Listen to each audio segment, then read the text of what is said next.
Meghan Lies to glorify herself on Spotify Podcast, Breaking the Bimbo with Paris Hilton and Eliza Schlesinger. I think she's really crazy. And when I was making this video, the lyrics of the song Crazy came to my mind. I think you're crazy. I think you're crazy. I think you're crazy. Part 1. First, Meghan's shameless self-glorification. She spoke about being chosen to sit in the motorcade with the Treasury Secretary when she was an intern in Buenos Aires in Argentina. This must be in 2001 when she was about 20 years old. And here is what she said. And there were times when I was on set at Deal or No Deal and thinking back on my time as an intern at the US Embassy in Argentina, in Buenos Aires, and being in a motorcade with the Secretary of Treasury at the time, and being valued specifically, the word specifically is in italics, for my brain. Sigh. So, she was in a motorcade chatting with the then Secretary of Treasury. Wonder what she was talking to him about, given that she's so intelligent. They must be talking about US fiscal policies? Ha ha ha.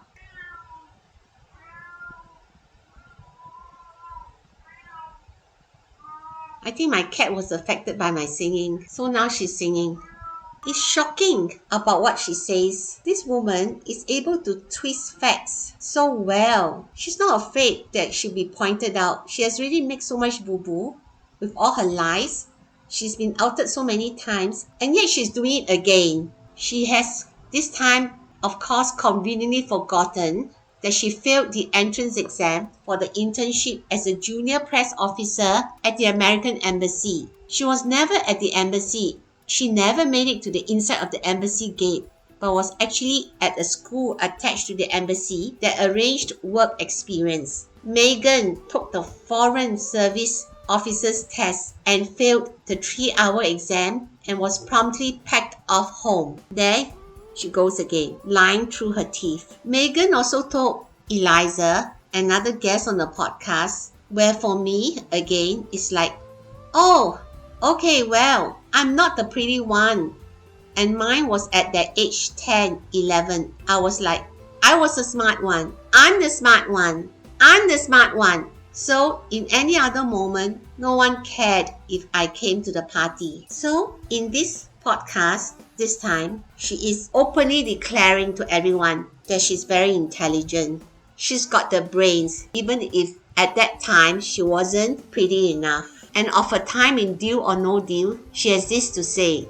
I don't like being forced to be all looks and little substance, and that's how it felt for me at that time, being reduced to this specific archetype. Wow, Meghan refused to play into the dumb blonde label.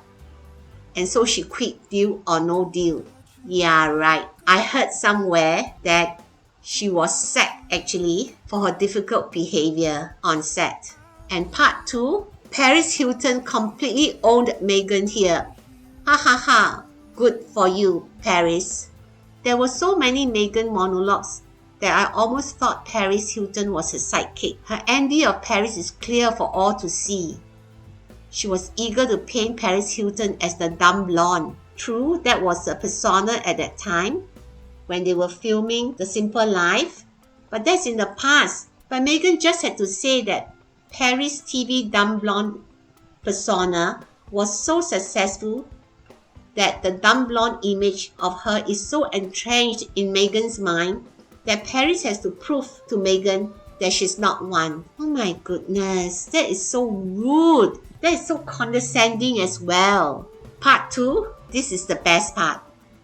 Paris clapped back at her during the podcast by effortlessly and elegantly owning Meghan here. You see, in part 2, Meghan was trying to foist her narrative of the dumb blonde on Paris as something humiliating and limiting for women. But Paris would have none of that. Paris was candid in a meeting while the dumb blonde persona on TV at times so engulfed her that she lost sight of her true self. But on the other hand, she admitted she had a lot of fun with playing that character. Indeed, Her firm and resolute answers show she has very little angst about the simple life and all those times. Indeed, she admitted, we had so much fun doing the show with my best friend, Nicole Richie, getting to do all those random jobs and just laughing the whole time. And Meghan has to interrupt her.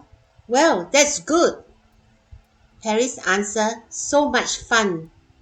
Meghan, there's a silver lining in all of this. Paris, we had the best time. That show, I still watch it. It's so timeless. It's so funny and it was an amazing experience that I never would have had in life. So I'm happy that I did it. I like this answer. We had the best time. That show, I still watch it. It's so timeless, so funny. And it was an amazing experience that I never would have had in life. So I'm so happy that I did it. And of course, Meghan wasn't satisfied, but she has to make a concession here. Wow. And maybe that was in some ways part of the healing coming out of it, right? Because even though you were playing this caricature, playing into the dumb blonde of it all, you were free. Meghan is trying her best to pin Paris down, to agree to her narrative. Paris' bubbly answer was, yes, definitely, grateful for that. She felt free. She did not feel limited or confined or restricted in any way.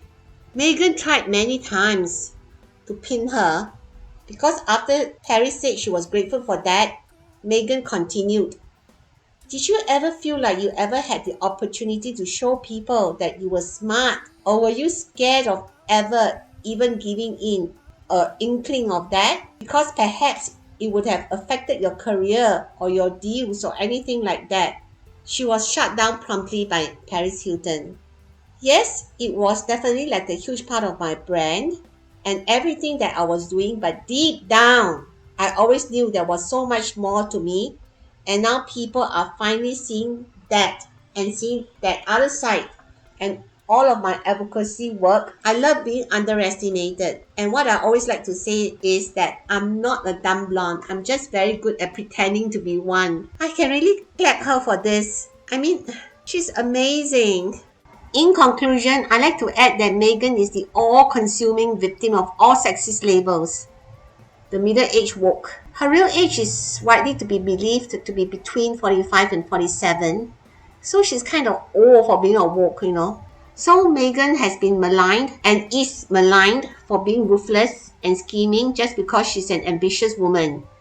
Yes, because she married Harry to launch the second part of her career to achieve fame and wealth, which she, in her ignominious self, has not been able to land any proper role in Hollywood. And that is from The Misconception of Ambition with Serena Williams. And then she's labeled the old spinster left on the shelf. That was her fear, which explains why she was so aggressively pursuing Harry. And that is from The Stigma of the Singleton. And then she became the equivalent of the Asian Dragon Lady in the demystification of Dragon Lady with. And then she also suffered for being called crazy, which she is, in Decoding Crazy with. And last but not least, with the most recent podcast, she's also a victim of objectification because of her beauty, because of her good looks. She has been forced, pressurized to play the dumb blonde role. Wondering what type of victim she would be next. In retrospect, the Archetypes Spotify Podcast is quite a farce. You have this crazy Meghan spewing lies, trying to foist her narrative on her guests, monopolizing the conversation, talking about herself more than anything else. I hope you have found the video informative, and please press the like and subscription buttons. Remember to hit the notification so that when new videos from Royalty Bars are uploaded, you'll be notified. Take care, stay safe. Bye for now.